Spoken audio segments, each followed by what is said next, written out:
Hello and welcome to the WARCAST for Utopia News, April 9th, Year 1.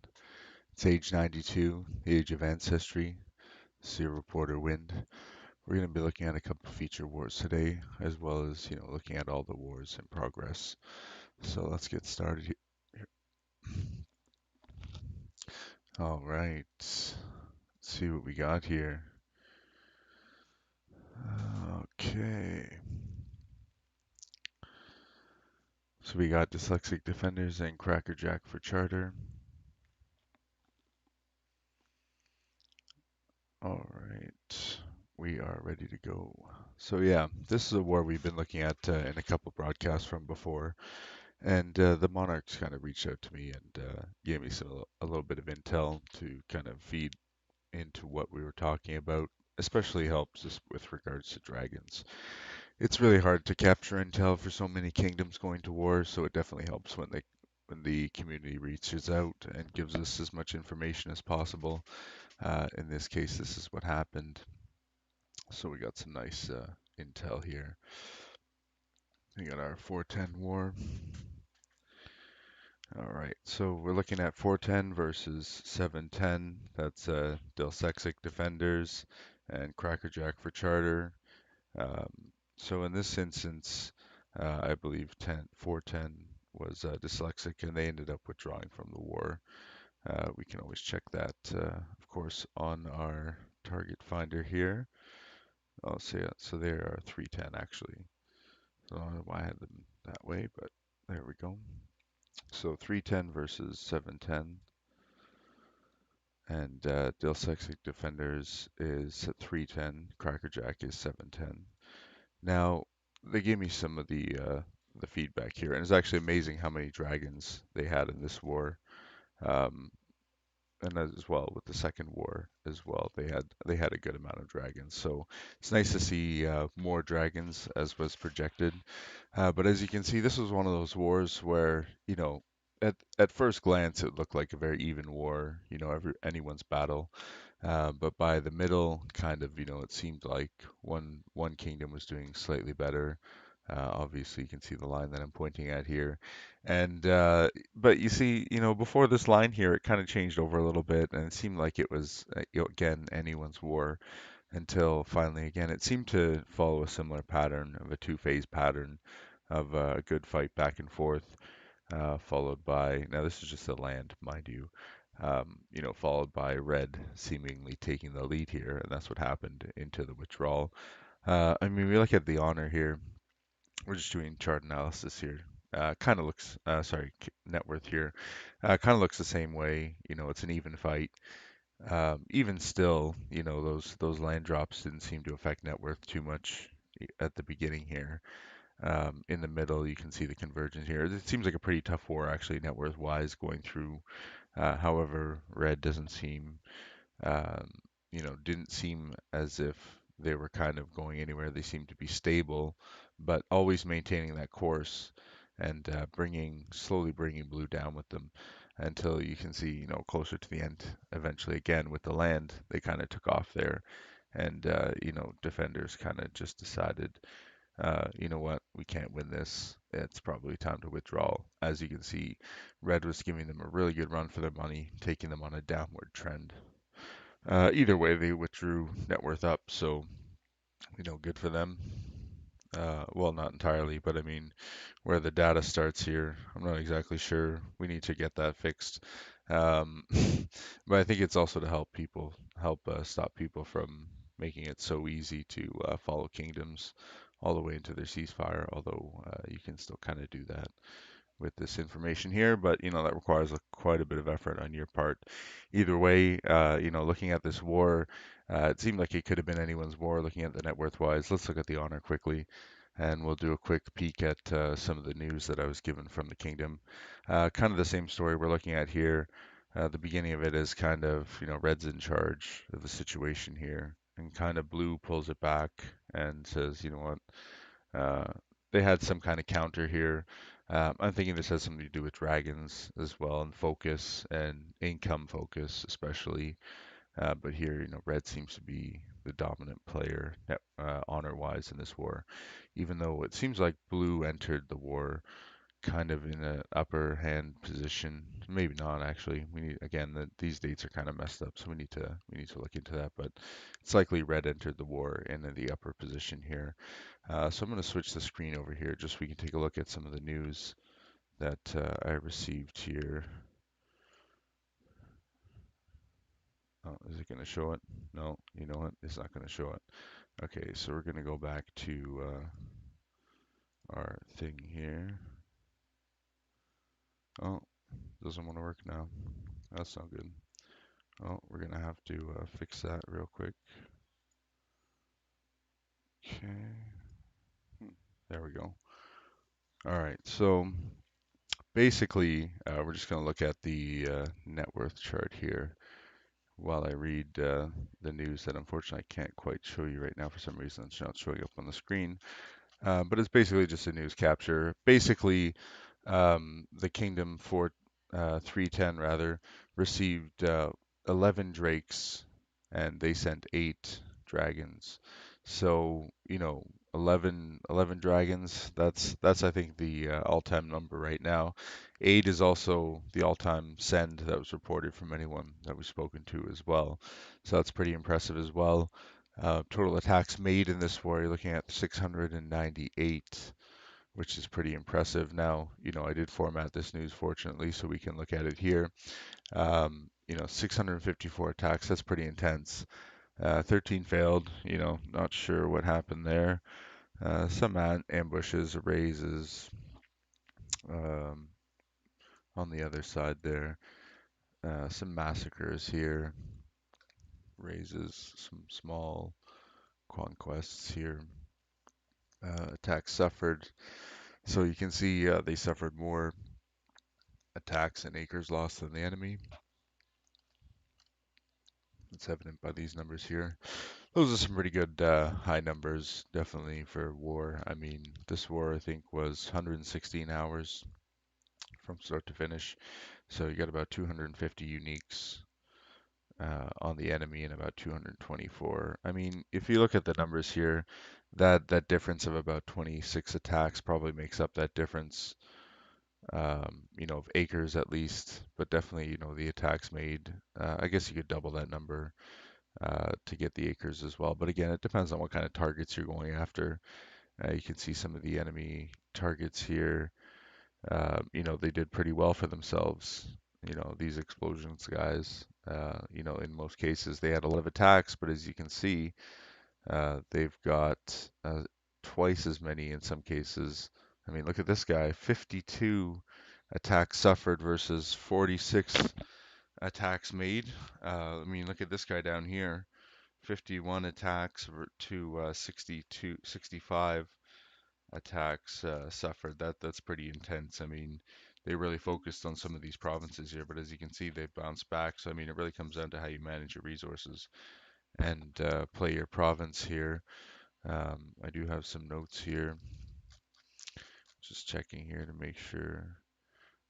One thing that I want to point out, of course, is that for 310, just wanted to shout out to Just Too Good to Be True.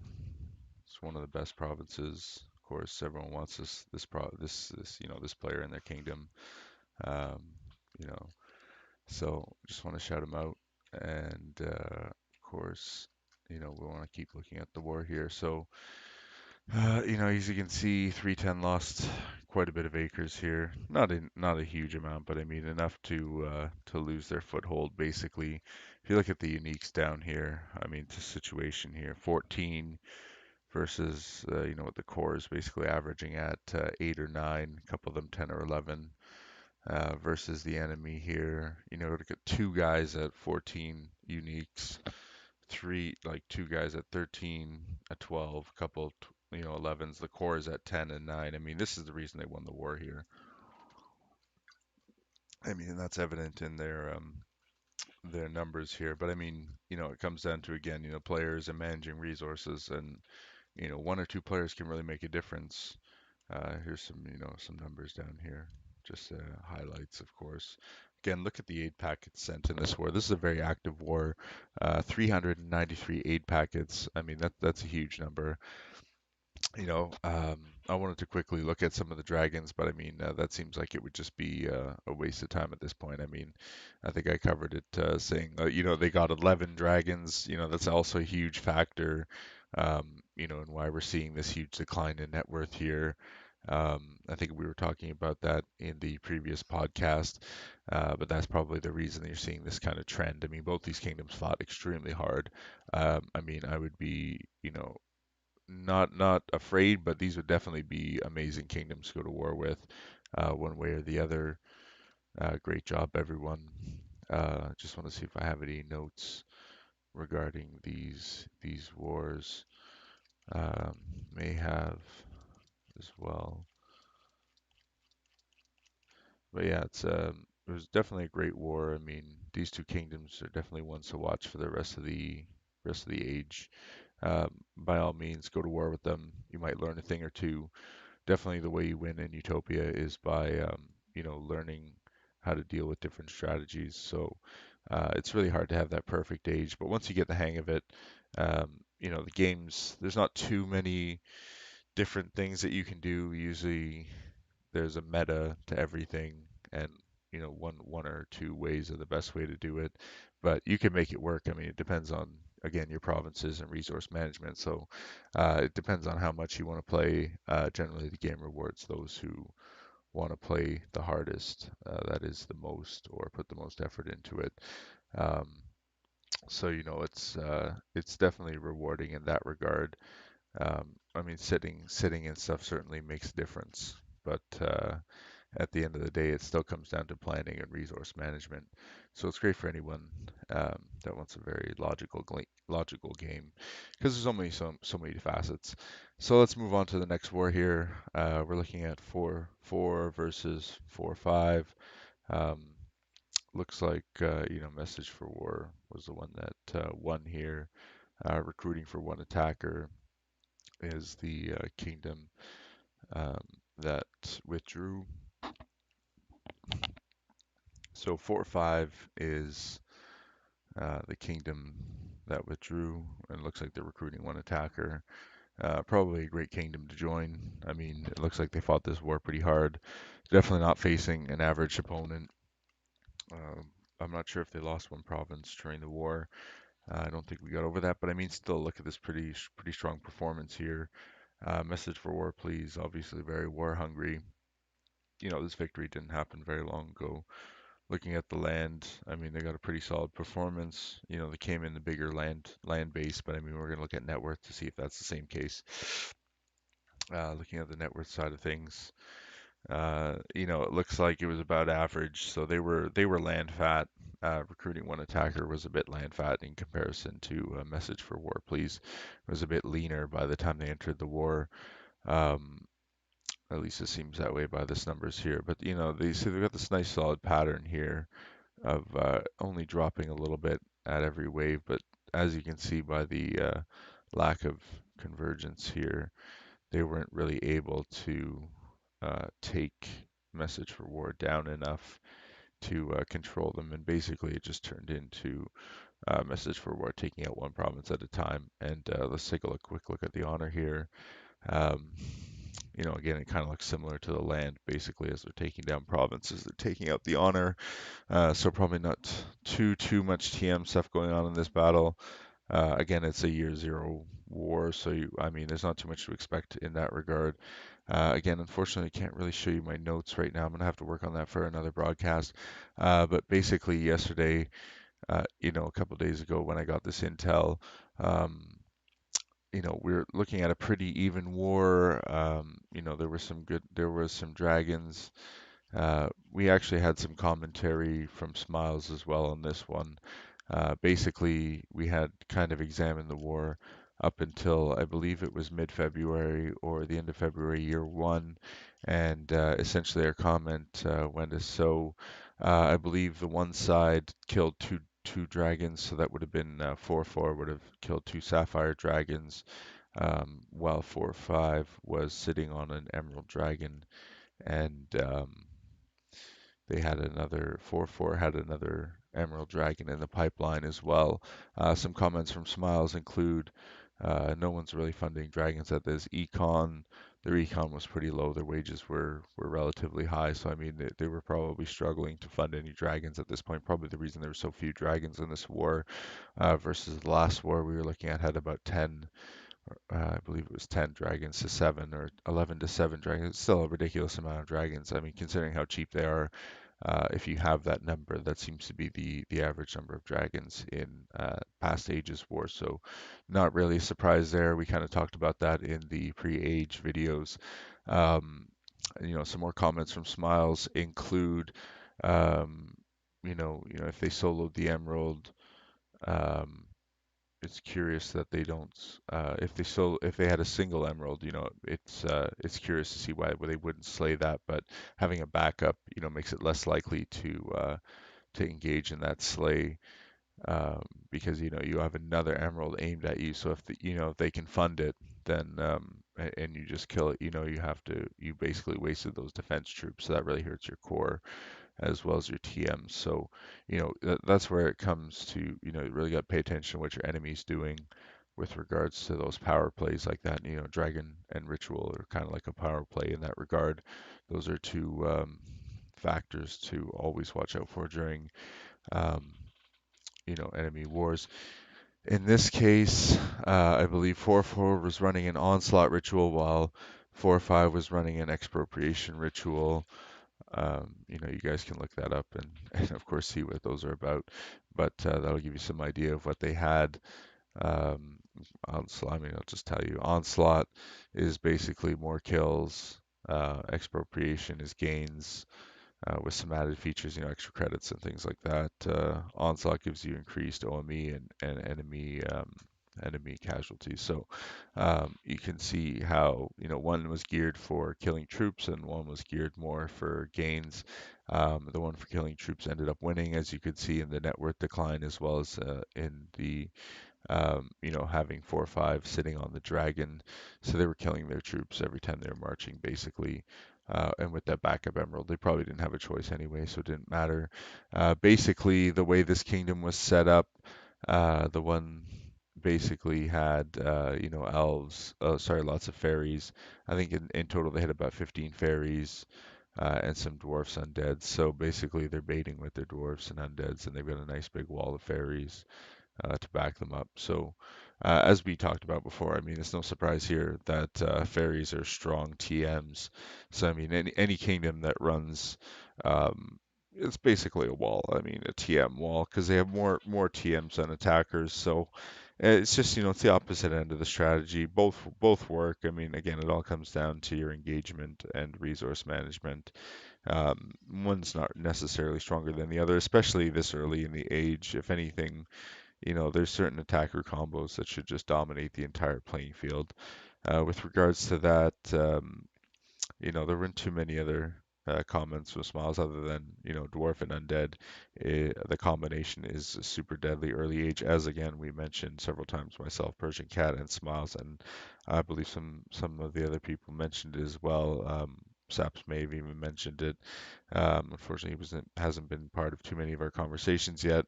But basically, dwarf and undead, you've got your BE combo, your sustained combo. Nothing's better than that early age. A couple of things are, I mean, again, my personal favorite, avian orc. For this age, or just pure one way or the other is pretty good depending on how you play it. Um, so, again, we're looking at this war. It kind of seems like being down a province definitely didn't help. Tanking the Emerald Dragon didn't help. Red again for Slave the two Sapphires that they sent. So they ran out of econ sending the Sapphires, and again they're just bleeding on every wave. So they're losing province after province basically. I mean, you can kind of see the aftermath here. Let's take a quick look at the net worth change. I mean, you can see still these provinces have lost quite a bit of acres. So these would probably be the provinces responsible for each of the dips in the net worth and land and honor. They're the ones who probably got hurt the most. Again, looking at the race, dark elf, dwarf, elf, fairy, gnome, halfling. A lot of potential for TM on that side. If these are all fairies, which I believe they were, the dark elves, the elves, the fairies, the gnomes, the halflings were all fairies, and then the undeads and the dwarves were, I think, a combination of dwarf and undead, versus this kingdom, which is dryad. Um, again, this is 4/5. Dryad, dwarf, dwarf, elf, fairy, fairy, fairy, gnome, halfling, human, orc. So they have a more like of a gain strategy, where this is purely a BE and sustain strategy, which is probably a bit stronger. Smiles even comments that not very much can beat this probably this age. In the beginning, definitely a very strong combination. I reserve my right though to think that several other combinations could easily beat this. Again, it comes down to resource management and execution.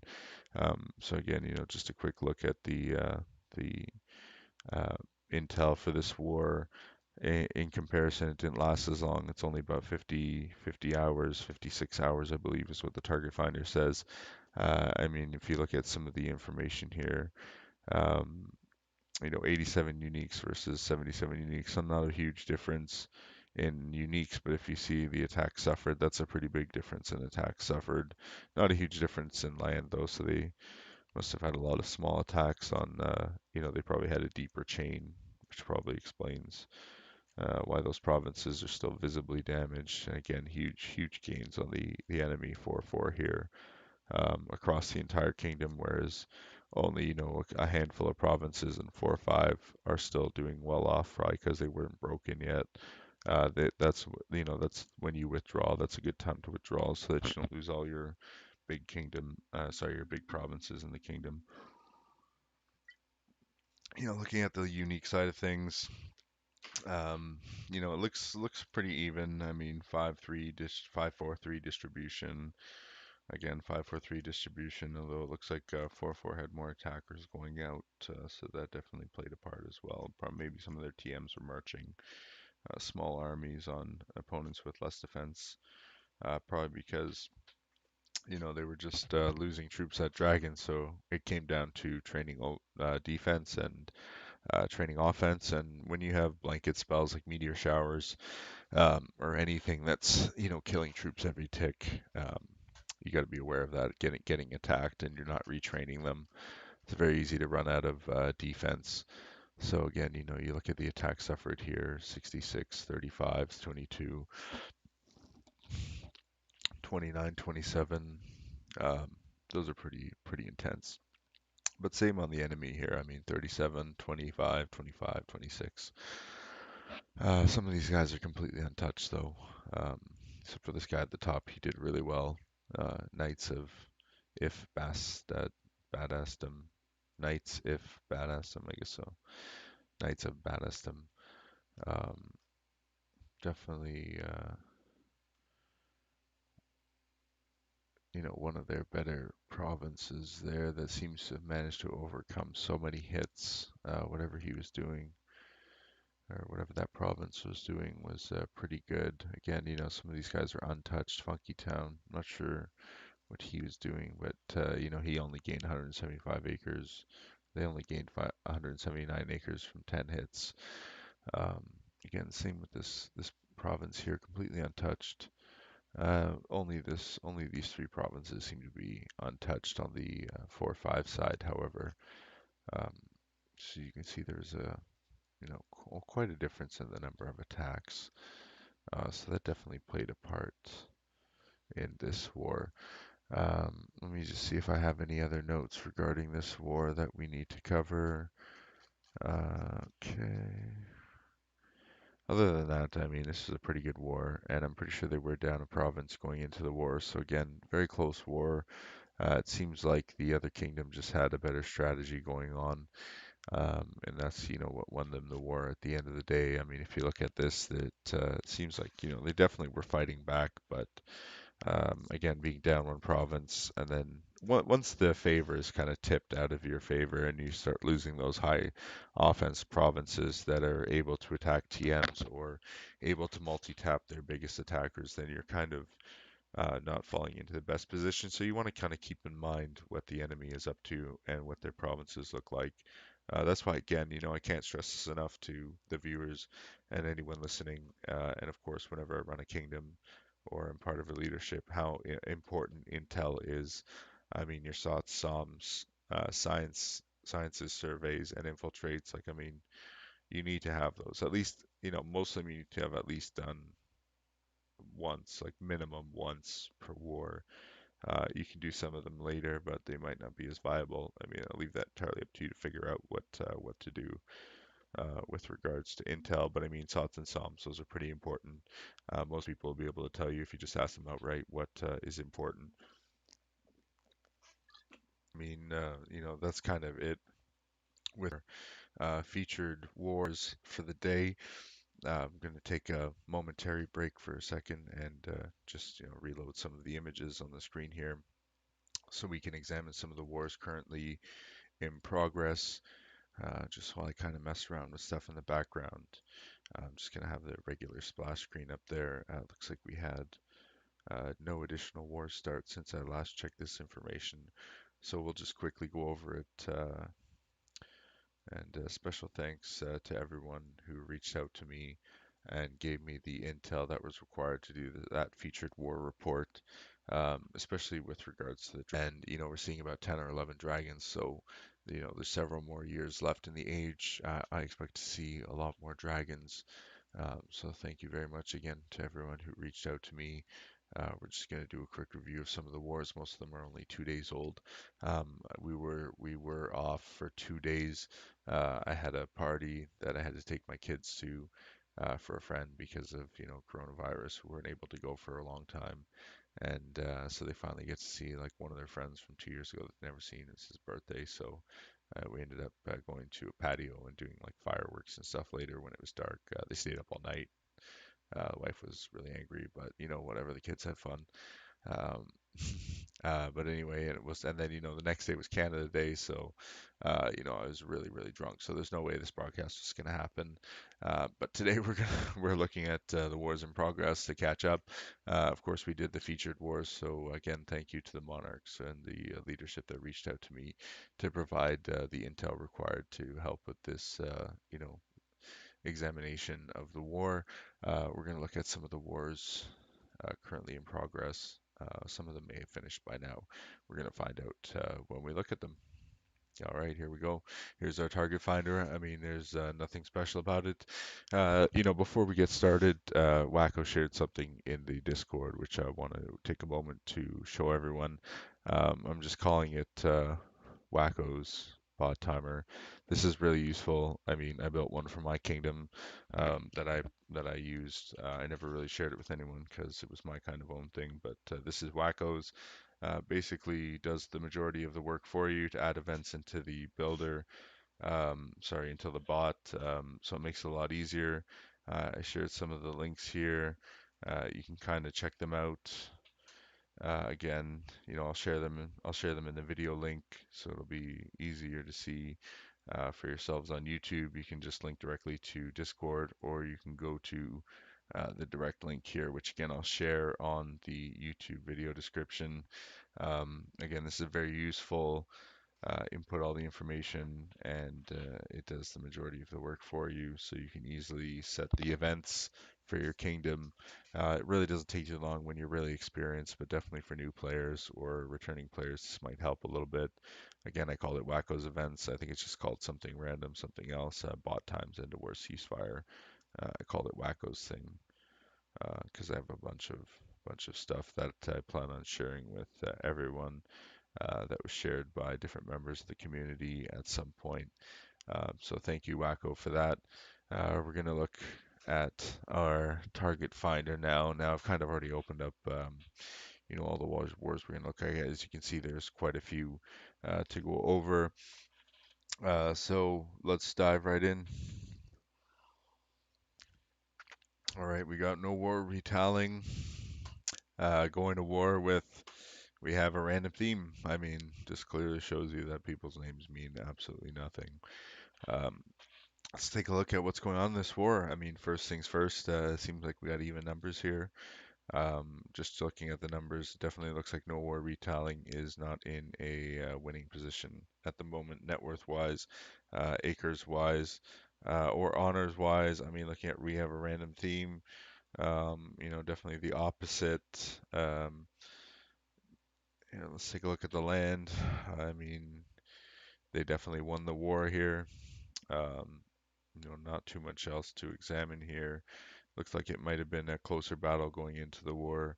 And then definitely no war. This is probably why they're not going to war, is because they don't have too much of a plan for going to war. These are pretty significant net worth land drops here. Looking at the net worth side of things, again, same thing. They're getting provinces completely destroyed. I mean, this is lasting damage here, as you can see on the enemy side. Yes, they've recovered their acres already, probably from the bonus. But again, the average in the kingdom is a lot higher than on this side. If you check the net worth side of things, uh, net worth is a bit slower to gain, and most people don't train troops until later. So, I mean, if you look at the numbers here, they have a significant, top end here. As you can see, the top end here is 134,000 net worth. They kind of sat on top of them.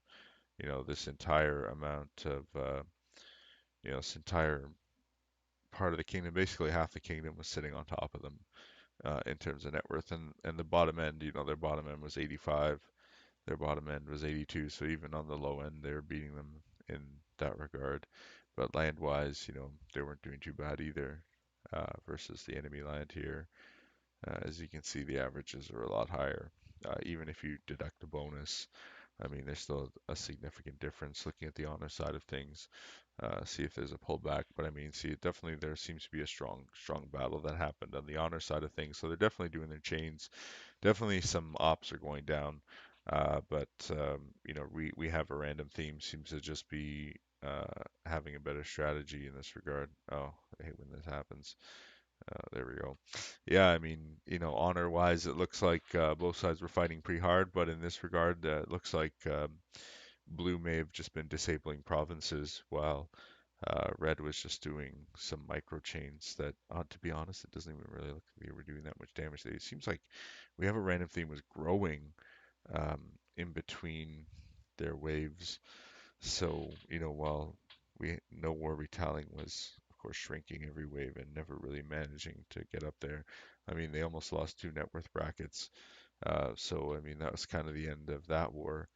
They never were really able to pull back after they had an upper position. But I mean, again, it all comes down to what's actually going on in the provinces. Who knows exactly what happened in here?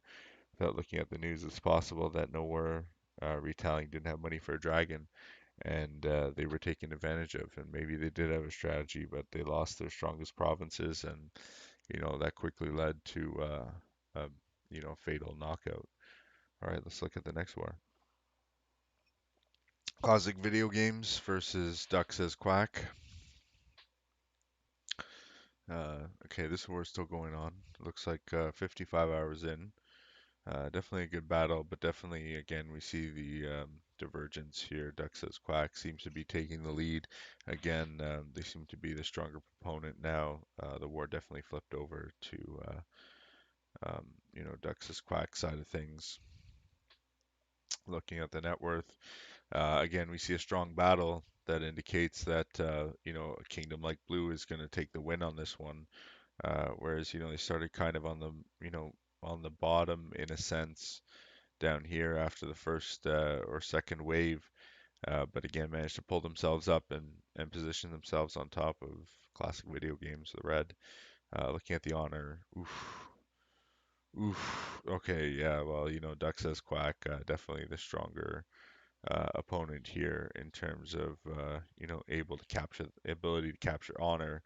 And you can see the waves are pretty evident in the dips here, and then the spikes upwards are their waves. So definitely an interesting war. But Duck Says Quack seems to be going for that honor right now. Again, net worth wise, it doesn't seem like they're doing as much, but they're definitely capitalizing on taking out as much honor as possible. Looking at the kingdoms that are, the provinces and the kingdoms, Looks like Duxos Quack is taking some losses though. I mean, they're definitely not in the best condition right now. It's possible that that's just what's left of the opening wave, but these provinces have been hit quite a bit. So we definitely have to pull news on this one to see who's been hit the most, to see who's taken the most damage. But I mean, net worth is usually a pretty good indicator, and net worth per acre. But again, it depends on who's released what, and how they're managing their overpopulation. Again, people remember soldiers, soldiers, soldiers, soldiers. That's all I have to say. Um, so good work to everybody in this war. I hope I always love to see big swingbacks and big takedowns, but unfortunately, it looks like Duck says Quack might have this one. But definitely don't stop on my account. So if you have some kind of plan or something, definitely test it out and see what happens. DKDMNU versus Sons of Anarchy, EMAG versus Duke.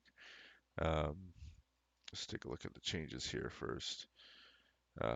Quite a bit of damage going on both sides. It looks like a pretty strong fight. Land-wise, I mean, DK seems to have the advantage the entire time.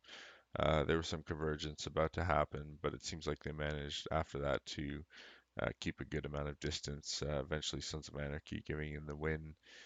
Net worth-wise, again, DK managing a strong lead here. Definitely a very experienced kingdom. Um, Sons of Anarchy possibly, still fighting really hard net worth wise, honor wise. It doesn't look like they gave up this war necessarily easily. It looks like they just had more provinces disabled. Looking at the kingdom itself, though, I mean, very small, very small. Again, both kingdoms are kind of have some small provinces, but the top end here is almost twice the size. Um, they have some bigger provinces here, so there's definitely a lot of back and forth there. I mean, was it a good time for Sons of Anarchy to withdraw? Maybe not. They might have been able to do something else, but it never seems like net worth wise, it doesn't seem like they were ever able to. I mean, if you look at, what was happening every wave, they're definitely doing a significant amount of damage here. The problem is the enemy is doing just as much damage, if not more, on most occasions. So both sides, I think, are very skilled in this sense. Even numbers again. Again, these are probably two very experienced kingdoms to go to war against, so probably not ones to take lightly, regardless of how this war data looks.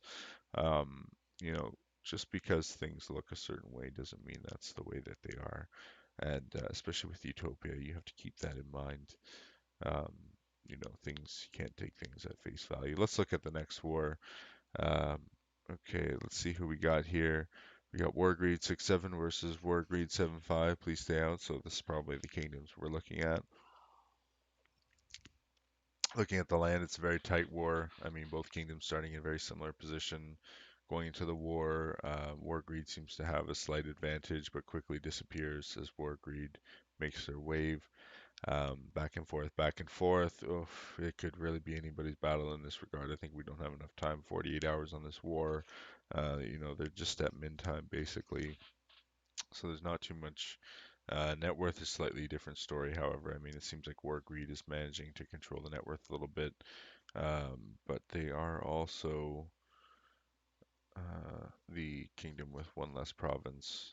So in this regard, it makes sense that net worth looks kind of that way. We're going to pull up the change on the land here, just to take a quick look at who's chained and who's not. We're going to do land here actually. This guy looks like he was chained pretty decently. Again, that's one less province that they have to do something with. He's dropped at least half of his net worth, so this is a good amount of damage. I mean, this guy's dropped more net worth than he has left now. Same with this guy. Those are really bad indicators. I mean, you never really want to drop that much net worth. That means they're probably losing a lot of their troops as well. But that could just be buildings. I mean, their net worth breaker is still pretty decent, so that's always good to see. Again, on this side, doesn't look like too much land is going away. They have some bigger provinces on this side, though, so I mean, definitely we have to pull the news and some more intel to see what's going on with some of these bigger guys. But in this case, it looks like we're agreed 6-7, which is the kingdom with one extra province here. is definitely taking the net worth side of this war. Again, the other provinces one kingdom's one province short. A lot of times that's all it takes though when two opponents are evenly matched or somewhat evenly matched. As you can see here by honor. Again, a very tight war. Um, at the end here, however, in the last couple of waves, it seems like they weren't able to pull it back. More greed seems to have a stronghold on this one. So probably, I always hate to say this, but it's probably a good time for this other kingdom to withdraw. But I mean, prove me wrong, do something, make the war last longer, win it, see if you can prove me wrong. By all means, go ahead if that makes you happy. Here we go. Let's look at the next one. 43 Home Sweet Home versus Colorful Knights Hospitallers. Let's take a quick look at the land. This war is still going on. Knights Hospitallers coming back with a win, it seems like, with regards to land. But yeah, of course, as you know, net worth per acre can always be harsh mistress. Definitely looks like Knights Hospitaller has a higher net worth per acre on average, though, than their enemy here. So there is a bit of a gap. Definitely, it seems like. Let's take a look at the land on both sides. Knights Hospitaller, about 250 acres or 220 acres over their enemy, plus one extra knight, as it were, one extra province. Definitely has the advantage here. Again, I mean, we can look at the races here, but without pulling intel, um, there's not too much we can speculate on aside from their main bonuses. A few more avians on this side.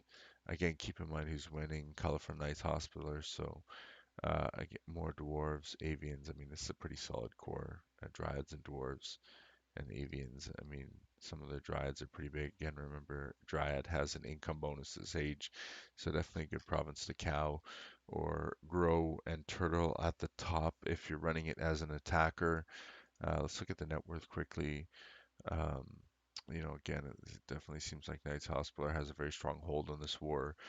Definitely looks like one that they're going to win. Looking at the honors, we can judge activity. Um, again, again, Knights Hospitaller very, very strong control of this war. So it looks like Knights Hospitaller is taking this war. Um, Definitely an easy win for them. They're an experienced war kingdom. So Home Sweet Home may have bitten off a little bit more than they can chew. As you can see, Knight Hospitaller has grown in net worth, while Home Sweet Home has lost almost double what Color for Knights Hospital has gained in acres.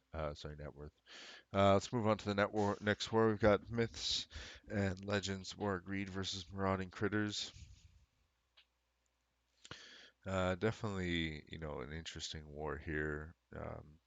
Myths and legends starting out a little bit bigger, marauding critters starting out a little bit smaller. Some convergence happening here. It seems like marauding critters is slowly being able to overtake myths and legends. It'll be interesting to see what happens here. Looking at the land, definitely deeper chains happening on marauding critters side.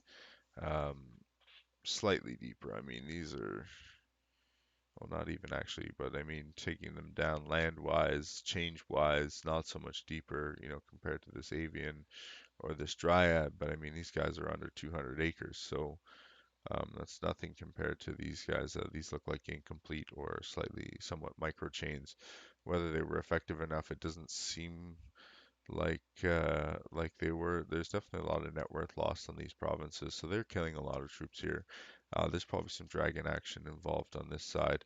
Rotting critters seems like, let's take a look at net worth per acre here. Both are in 150s. I mean, again, one province short on marauding critters. We kind of have to look at the net worth now. Let's see if the net worth will load. Oh, there we go. Okay, so marauding critters are just getting a little bit land fat as we're looking at the chart here because net worth wise, myth and legend is doing more damage. Um, so land is, the least noticeable modifier here. We normally don't look at these last two, but on this war we might look at these last two.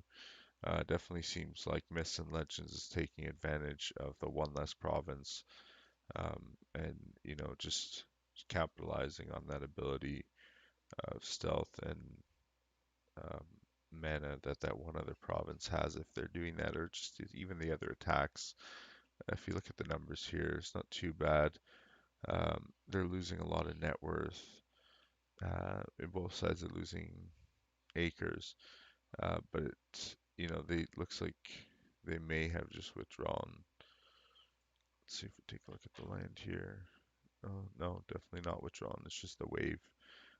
Marauding Critters just had their wave, it looks like, so they were unable to converge with Myths and Legends.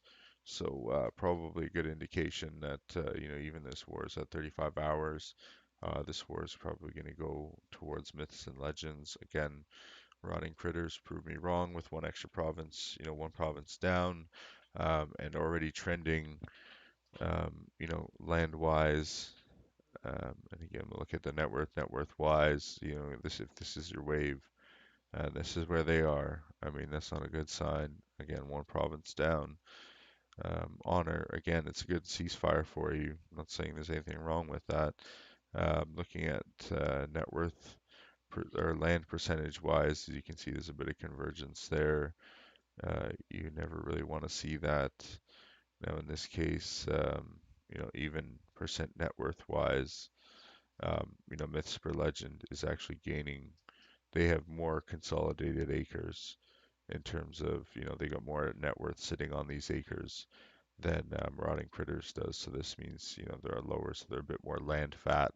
Whereas up here, the net worth is representing, less land fat provinces.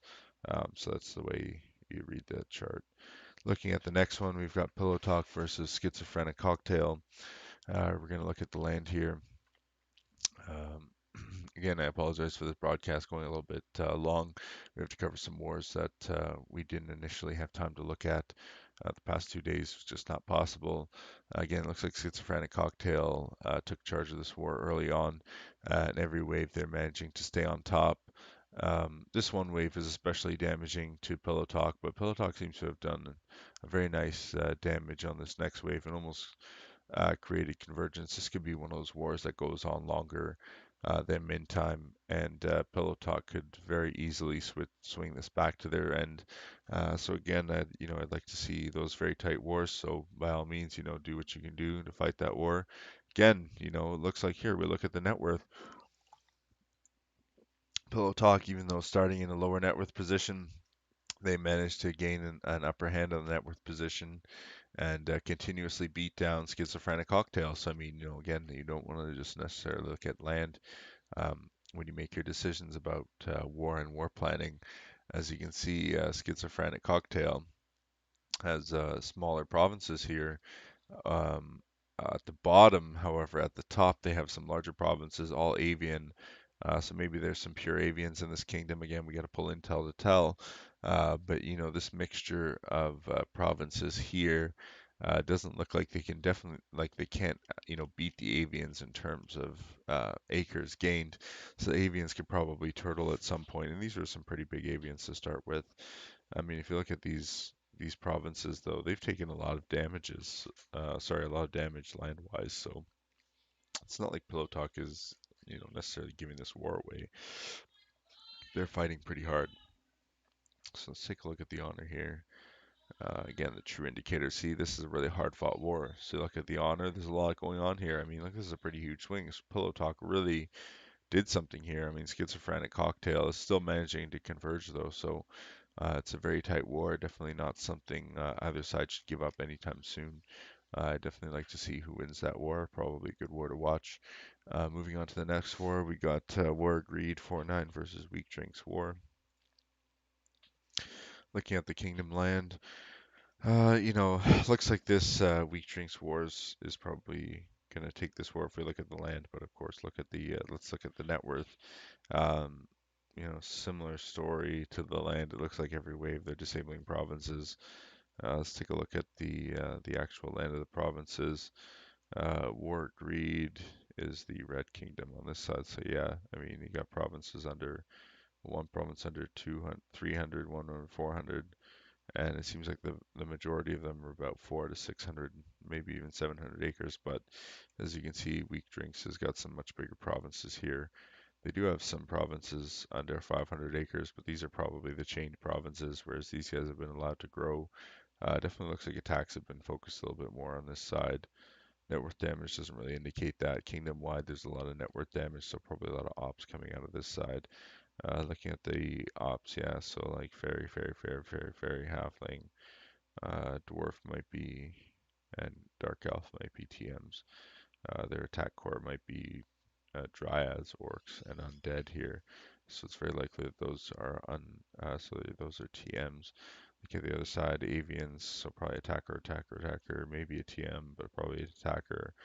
Um, your TMs here, maybe more attacker. So this might very well be their only TM core. These dwarfs could be hybrids or possibly just attackers, depends what they're running. They could be various attackers. So definitely, they got a good mix up there. Maybe they just don't have enough TMs.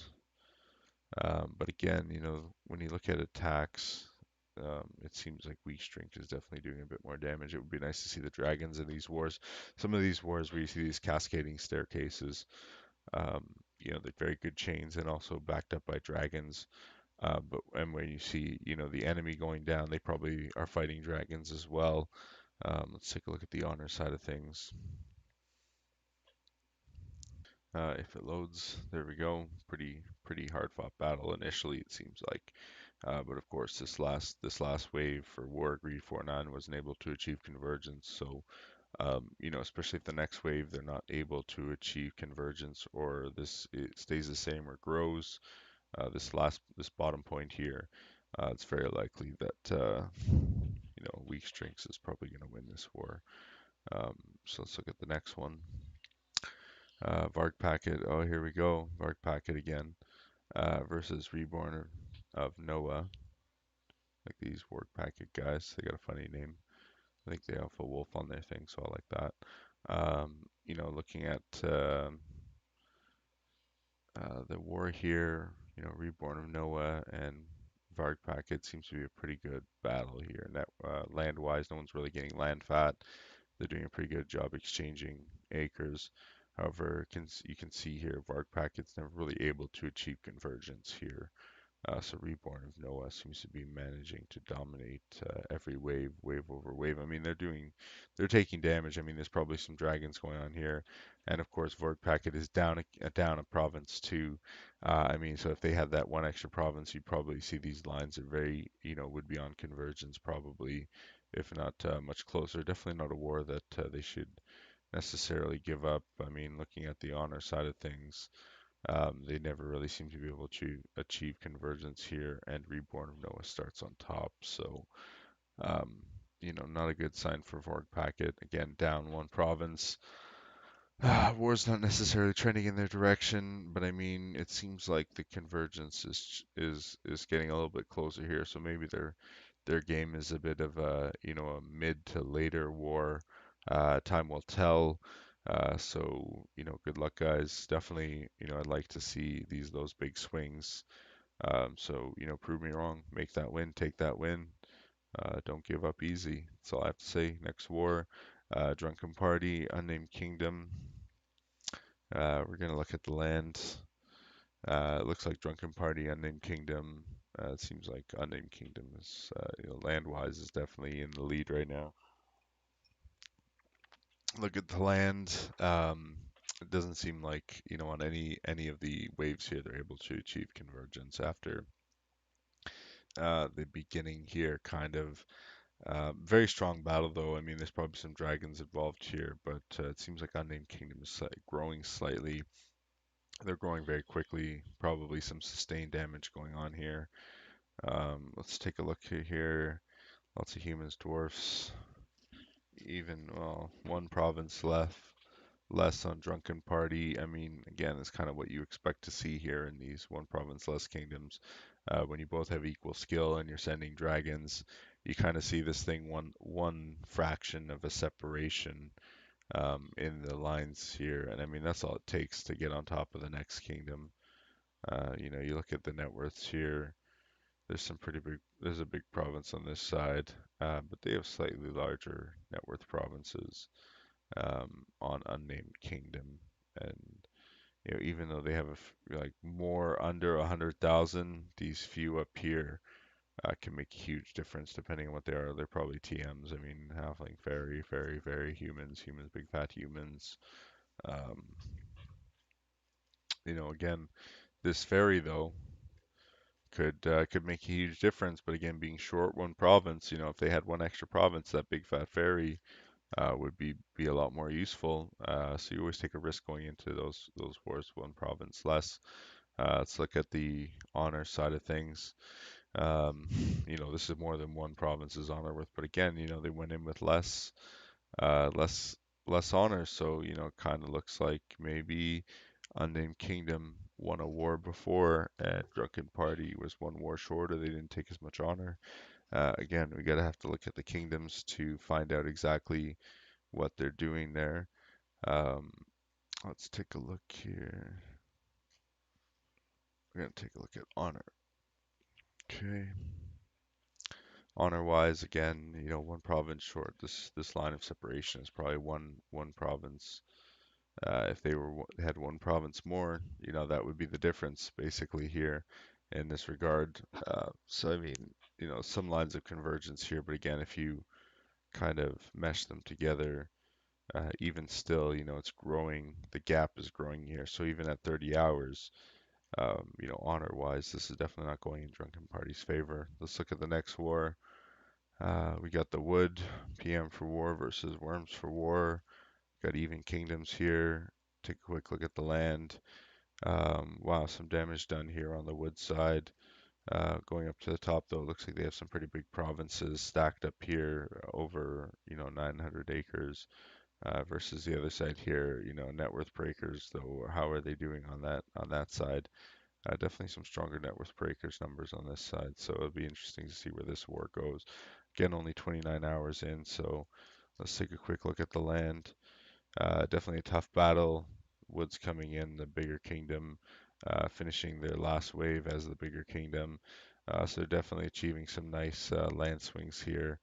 Let's take a look at net worth wise. Wow, this is pretty crazy. Wood doing pretty good starting off, dominating. However, looks like Worms is achieving some convergence here. They even rise on top. However, after it looks like Wood lost a bit of momentum there, though, after their last wave. This could very well be Worms' War, where they wave, they overtake Woods on this one. So let's see. I honestly definitely think at this rate, Worms is probably going to overtake at this point, unless they did had some extreme damage done to them. It's hard to say. Looking at the kingdom, it looks like a balance of damage was done. Definitely a lot of damage done on the wood side. So fight good guys. I want to see some good numbers on this war. Um, let's see what happens, guys. Good luck. Next kingdom, sorry, next war. Two provinces down. This should be interesting. Land-wise, doesn't look like there's much difference in acres here. Pretty low numbers at the top and the bottom. Looking at the land-wise here, land-wise, it looks like a pretty close war, although StarCraft seems to be maintaining the upper hand in this war, land and net worth-wise. Some convergence here, but they weren't able to achieve convergence on their last wave here, so definitely this war looks like it's going towards StarCraft. I mean, they're only 27 hours in, but being short two provinces, I mean, what do you expect against StarCraft, a kingdom that actually, goes to war and charts in pretty decent position relatively often. So let's look at the next kingdom here, Romania. Here we go. Romania is going to war again. They lost their first war. I believe they were facing a very strong opponent though, so let's see how they did this time. Romania numbers, it looks like they're doing pretty even, so let's see what it looks like actually though on the chart here. Definitely a very even fight. Um, both these kingdoms are doing pretty well. Romania, unfortunately, looks like they're losing. They're having some pretty nice convergences here, but they don't seem to be able to overtake up Ship's Creek. Let's look at the hostile, sorry, the honor. Oh yeah, definitely. I mean, it looks like Upship's Creek just had a wave, and I'd be interested to see if Romania is able to achieve convergence again on this one. Looks like they lost their footing a little bit here after this one. This was a nice wave. This This was a nice growth though, but at the same time, these guys were bigger. Um, but again, these are even kingdoms, so there's no difference. The honor is probably just a war win, so maybe Upship's Creek has a war win versus Romania, and that's the only honor difference really. Again, Romania does a good job here of doing that damage to take that honor. However, it looks like Ship's Creek managed to take it back. Looking at percentage net worth wise, it's a pretty tight war. Not too much going on there. Percentage land, um, it's all over the place right now. But I mean, definitely looks like Romania is a bit land fat versus Upshit's Creek. Maybe Romania did a gains wave. But again, net worth wise, Romania is kind of acres fat. Looking at the numbers here, it's kind of how you read those last two ones. Let's look at the next war, Lego versus Revenge of the 80s. Let's take a look here. Even kingdoms. Wow, wow. Okay, almost 100 land. Okay, that's some serious chaining. This guy is pretty big though. So it'll be interesting to see what happens here, but that's pretty rough. I mean, these provinces, 600 or 700 net worth per acre, that's pretty intense. Let's take a look at the net worth here on this one. Oh wow, yeah, that damage seems to be quite visible on Lego there. Those two provinces that lost, that are at 100 and something acres. This is probably them on these waves here. Again, this war is only 22 hours old. Um, That was the net worth land-wise again. I mean, that's what we expect to see losing two big provinces. They swung back a bit, so they gained some of that back on their wave, but not enough to achieve convergence. On this one, again, they swung back, but it wasn't enough to achieve convergence. Um, again, it looks like Lego is doing pretty well honor-wise, maintaining their honor. However, net worth-wise, um, Revenge of the Sith just seems to be doing more damage. So while Lego is able to maintain their honor, it doesn't look like this war is going in their direction. So good luck. Again, I want to see you guys swing these wars, regardless of what I say. So don't worry about what I say. If you got a plan, do it. Withdrawing is the worst thing you can do. Wow. Okay, here we go. Here's an easy one, or should be an easy one. We got five provinces down on the one side. Let's take a look at the land quickly. Not too much going on land-wise here. Okay, definitely look like Metallic is taking this war land-wise. Remember, that doesn't always mean that you win. Looks like there was a close war. However, on the last couple of waves here, it looks like Metallic managed to gain a foothold. Again, when you're short provinces, you run out of resources. I mean, this game is huge on resource management. So again, looking at the net worth, Metallic comes in the smaller kingdom, capitalizes, takes advantage of maybe a few smaller players that were capturing a lot of honor out of war, and then they're just taking that honor with them. So looking at the next war here, we're only 11 hours into this one. Even provinces here. Looking at the land, it looks like have a break and is losing the land here. Let's take a look at the land. It doesn't seem like they're losing land, but definitely overall they're losing land. This guy on this side lost my GC in Vegas, blew my GC on Halfling. I mean, it seems like those two things would both happen in Vegas. Anyway, this one not so much. I mean, you pay for this donation. They're called donations. It's never stolen. Um, But yeah, I mean, looking at these two provinces here, they definitely took a good amount of damage, so that's why you can see them coming down to, um, two kingdoms even. Let's take a look at the net worth here. Definitely a close battle. How come we can't fund dragons? Definitely pulling them down, growing and pulling them down a little bit. They're achieving some convergence here, but they never seem to be able to diverge on the top end here. Not yet anyway. Again, this is only 3 hours in, but it doesn't look like a good situation honor-wise. A lot more honor on this Have a Break, Have a Kit Kat, probably because they have more honor. Definitely something to keep an eye on there. And in this video, or sorry, in this in this one here, RCC engaged for war versus Unnamed Kingdom. I believe RCC is crayons or rejected colors. Let's take a look at these guys' land here. Looks pretty even. I mean, they're one kingdom, one province short, land-wise. Let's take a look here. Definitely close war. RCC is playing a tough war, even though they're one province short. Definitely tougher than some of the other kingdoms that are short provinces. Again, very tight net worth wise. They have a chance here. Looks like possibly Unnamed Kingdom just had a wave, so it'll be interesting to see what RCC can do here on the next wave. Again, this war has just started, so there's a lot of potential for damage, lots of potential for change. It's very likely with this growth here that RCC is on track to do some good amount of damage here. And again, as the network shows, you can see that Unnamed Kingdom just had their way, but RCC might be hitting back with ops and things like that because they've already taken them down a little bit. So good job, good luck to everyone. Hope that war goes well. Still plenty of time left. Anything could happen. Good luck, everyone. We're on to our last war here. We got Mythcraft versus 9mm safety always off. Three provinces down. I mean, 9mm safety always off. That's Cyrus from Trailer Park Boys. Um, he always has a good amount of crew with him. They always go to war. BOL Kingdom.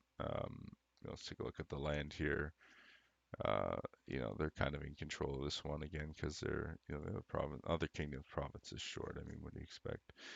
Still fighting a good war though. I mean, it looks like Mythcraft was kind of in control of this war at the beginning, but recently, since war started, um, 9mm safety managed to take control. Uh, it's a pretty good wave right here from 9mm safety on Mythcraft, dropped their net worth a bit. And again, they seem to be dropping pretty rapidly. Again, when you don't have as many provinces, you don't have that much support, that much econ, it's harder to fund those wars. So if you can't control economy right away at the beginning, you're going to have a trouble. You're never going to be able to swing it like mid or late war. Again, Honor's a good showing of that. You're short these provinces. That's pretty much exactly what the province difference is. But again, if you lined up these lines, you'd see that again, still 9mm Sifter growing, Mythcraft shrinking, unless there were some really good power players. I think that war's headed in one direction. Okay, so that's it for that. Again, I want to thank Wacko for posting this. And again, I'll post this in the description so everyone can take advantage of this stuff here. Copy and paste, show you that I'm doing it. There you go, sweet, epic. All right, thank you everyone so much for Check's podcast. Again, it's age 92, age of ancestry, year 1, April 9th. This is your reporter Wind. Thank you so much for watching. Signing off.